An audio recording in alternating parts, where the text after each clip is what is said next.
5, 4, 3, 2, 1, 0.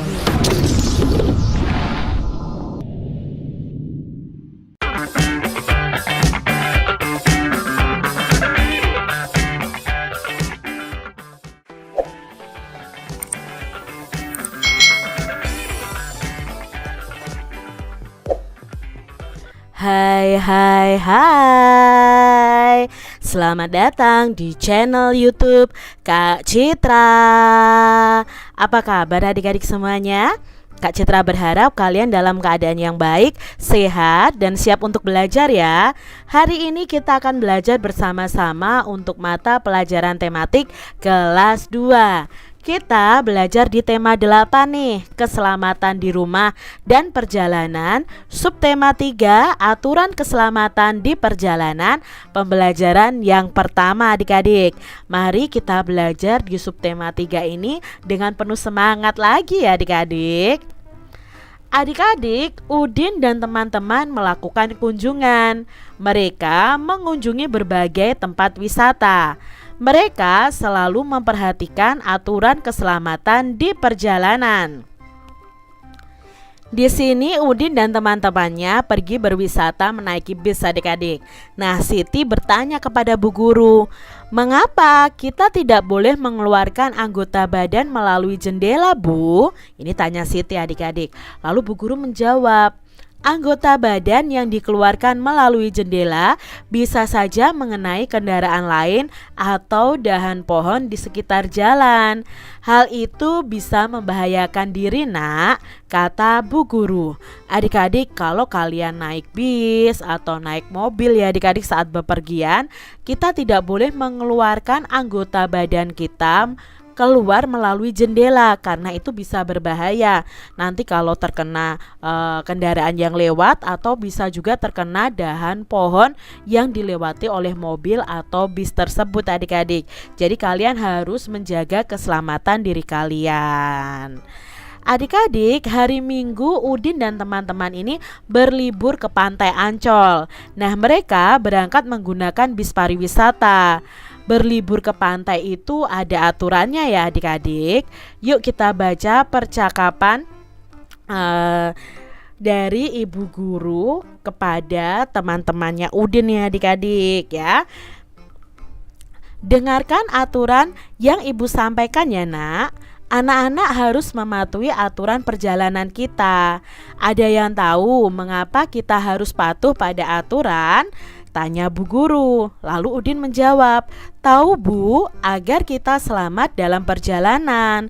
Selanjutnya selamat pula kembali ke rumah masing-masing."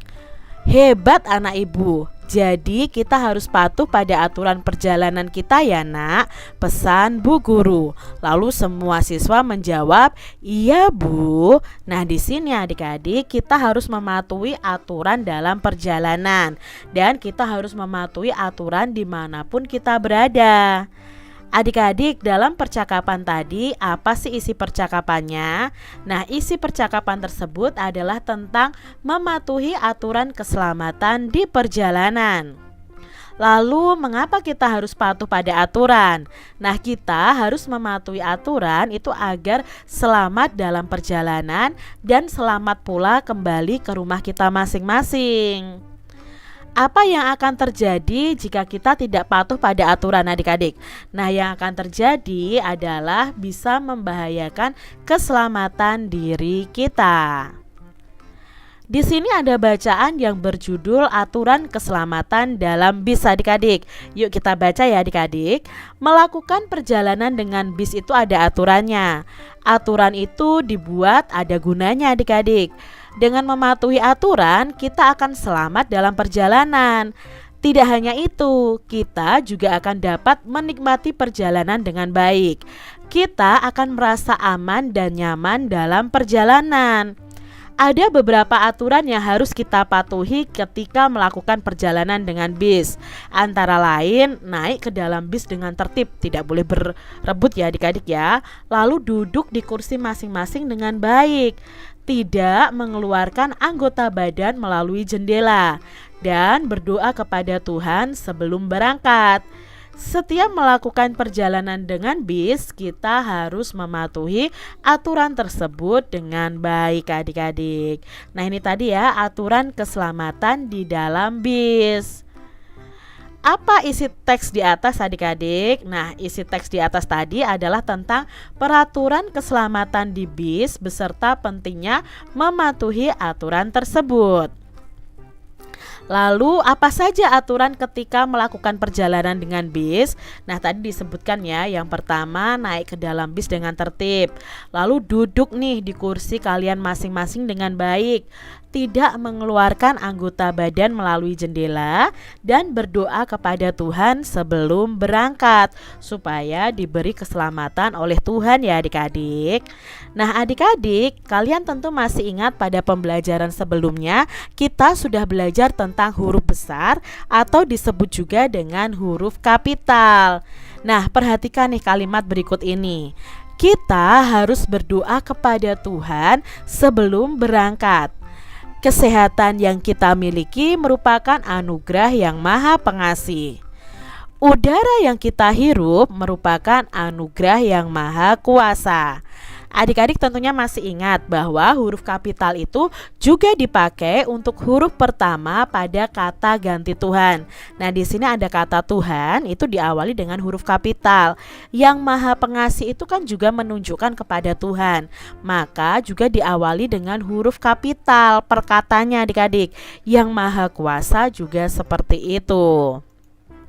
Nah, adik-adik, kata ganti Tuhan yang sering digunakan misalnya ya di sini yang Maha Esa, yang Maha Kuasa, yang Maha Besar, yang Maha Pengasih, yang Maha Penyayang dan sebagainya.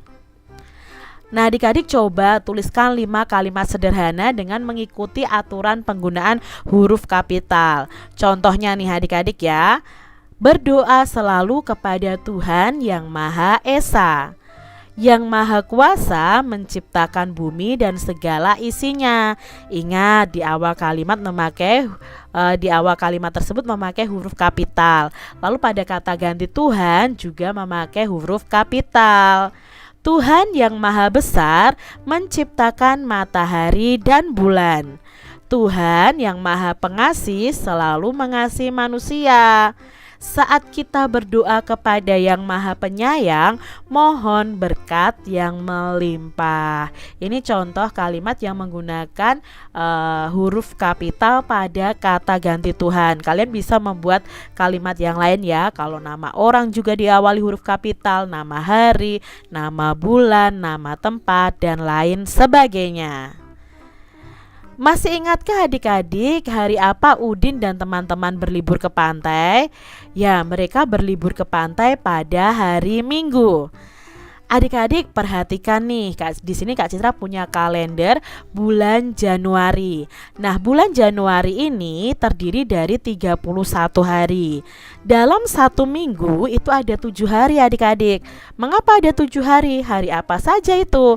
Nah, dalam satu minggu itu ada hari Senin, Selasa, Rabu, Kamis, Jumat, Sabtu, dan Minggu. Maka dalam satu minggu itu ada 7 hari adik-adik. Tahukah kamu berapa hari dalam satu minggu? Nah, satu minggu tadi sama dengan 7 hari. Di sini Udin berkata, aku tahu nama-nama hari, yaitu Senin, Selasa, Rabu, Kamis, Jumat, Sabtu, dan Minggu. Adik-adik, contoh nih, kalau misalnya 3 minggu itu ada berapa hari? Nah, untuk mencarinya ada 2 cara adik-adik. 3 minggu itu sama dengan 1 minggu ditambah 1 minggu ditambah 1 minggu ya. Minggunya ada 3, begitu kan? Nah, 1 minggu tadi ada berapa hari? 1 minggu tadi ada 7 hari. Berarti 7 hari ditambah 7 hari ditambah 7 hari. 7 ditambah 7 14. 14 ditambah 7 21. Maka jawabnya 3 minggu itu sama dengan 21 hari. Ini dengan cara penjumlahan. Nah, sekarang cara yang kedua adalah dengan perkalian. Jadi 3 minggu itu berapa hari? Nah, di sini kita kalikan. Kita tulis dulu angka 3 di sini dikali 7 hari karena 1 minggu itu 7 hari. 3 dikali 7 sama dengan 21 hari. Jadi jawabnya sama meskipun caranya berbeda. Adik-adik bisa menggunakan penjumlahan atau menggunakan perkalian. Contoh lain nih adik-adik, kalau 2 minggu ada berapa hari ya? 2 minggu sama dengan titik-titik hari. Kalau penjumlahan tadi 2 minggu itu sama dengan 1 minggu ditambah 1 minggu. 1 minggu itu 7 hari. Nah, 7 hari ditambah 7 hari sama dengan 14 hari. Sekarang kalau kita cari dengan perkalian, apakah nanti hasilnya sama? Nah, 2 minggu sama dengan titik-titik hari. 2 minggu sama dengan 2 dikali 7 hari. 2 dikali 7 hari sama dengan 14 hari. Jadi hasilnya sama. Nah, adik-adik, di sini ada soal cerita yang akan kita selesaikan bersama-sama. Udin dan keluarga berlibur ke rumah nenek selama 4 minggu. Berapa harikah Udin dan keluarga berlibur ke rumah nenek? Nah, berarti di sini kita mengubah 4 minggu menjadi berapa hari. Nah, kalau pakai penjumlahan 4 minggu ya berarti 1 minggu ditambah 1 minggu ditambah 1 minggu ditambah 1 minggu. Nah, 1 minggu ini kita ubah dalam hari. Berarti 7 hari ditambah 7 hari ditambah 7 hari ditambah 7 hari. 7 ditambah 7 14 ditambah 7 21 ditambah 7 28. Jadi kalau 4 minggu itu sama dengan 28 hari. Atau dengan cara perkalian adik-adik, 4 minggu sama dengan 4 dikali 7 hari. Jawabnya sama, yaitu 28 hari. Jadi Udin dan keluarga itu berlibur ke rumah nenek selama 28 hari. Kita lihat adik-adik soal berikutnya. Udin dan teman-teman itu berlibur keluar kota selama 2 minggu. Berapa harikah Udin dan teman-teman berlibur keluar kota? Nah, yuk kita cari ya dengan penjumlahan 2 minggu berapa hari sama dengan 1 minggu ditambah 1 minggu. Berarti 1 minggu itu ada 7 hari, berarti 7 hari ditambah 7 hari sama dengan 14 hari. Atau dengan cara 2 dikali 7 ya. 2 dikali 7 berapa? 14 hari juga. Jadi kesimpulannya Udin dan teman-teman itu berlibur keluar kota selama 14 hari. Soal cerita berikutnya, Udin dan teman-teman akan mengikuti lomba menyanyi. Mereka mengadakan latihan selama 5 minggu. Berapa harikah Udin dan teman-teman mengadakan latihan menyanyi? Nah, 5 minggu ini kita ubah dalam hari ya. 5 minggu itu sama dengan 1 minggu ditambah 1 minggu ditambah 1 minggu ditambah 1 minggu dan ditambah 1 minggu. Nah, 1 minggu itu ada 7 hari, berarti 7 ditambah 7 ditambah 7 ditambah 7 ditambah 7 sama dengan 35 hari. Atau dengan cara perkalian adik-adik, 5 dikali 7 hari.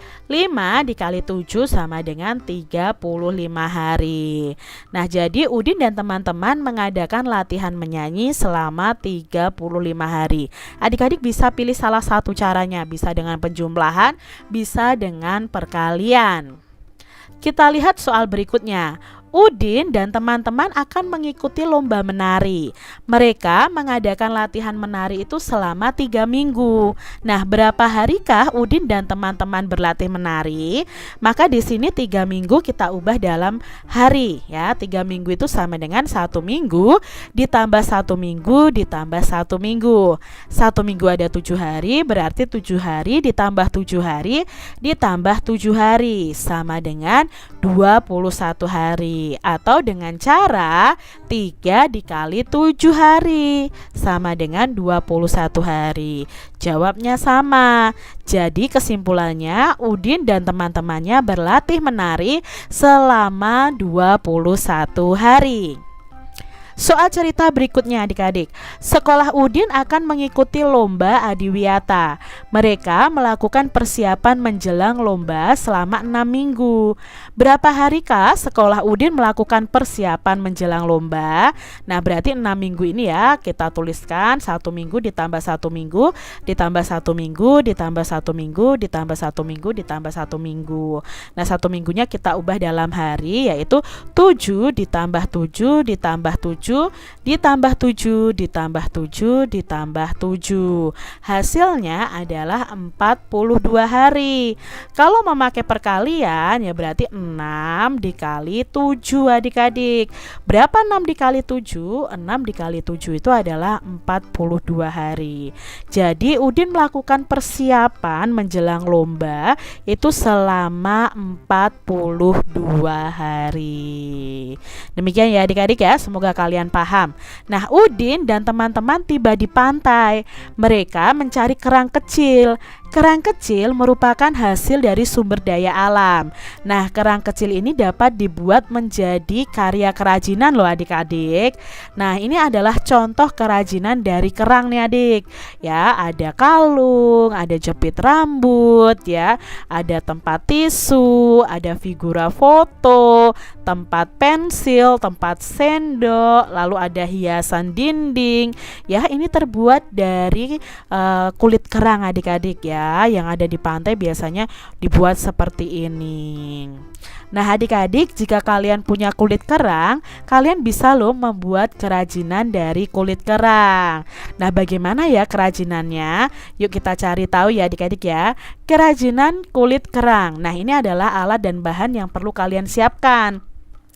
Ada kulit kerang, lalu ada kain flanel, kertas, lem, dan bingkai adik-adik ya. Ini yang perlu kalian siapkan. Lalu siapkan juga alatnya gunting, pensil, penghapus. Langkah kerjanya yang pertama, buatlah pola gambar dasar pada kertas dulu adik-adik. Guntinglah gambar dasar yang kamu buat dengan gunting. Kerjakan dengan benar dan hati-hati adik-adik. Lalu bersihkan kulit kerang dengan hati-hati, karena kulit kerang ini agak tajam adik-adik. Jadi kalau membersihkan harus hati-hati. Nah, tempelkan kulit kerang dengan menggunakan lem pada gambar dasar yang kalian buat tadi. Di sini gambar dasarnya adalah gambar kepala beruang ya adik-adik ya. Nah, pindahkan hasil tempelan kerang ke atas kain flanel sebagai latarnya. Lalu beri bingkai agar lebih cantik. Jangan lupa lapisi bingkai dengan kaca agar lebih tahan lama. Nah, ini adik-adik karya dari kulit kerang yang bisa kalian buat bersama teman-teman atau bersama dengan orang tua kalian. Demikian tadi adik-adik pembahasan kita di tema 8 subtema 3 pembelajaran yang pertama. Semoga video pembelajaran ini bermanfaat ya untuk adik-adik semuanya. Dan sampai jumpa lagi di video pembelajaran Kak Citra selanjutnya. Tuhan memberkati. Jangan lupa tekan tombol subscribe, lalu tekan loncengnya, tekan juga tombol like, lalu share ke media sosial kalian. Jangan lupa untuk ikuti media sosial Kak Citra. Terima kasih.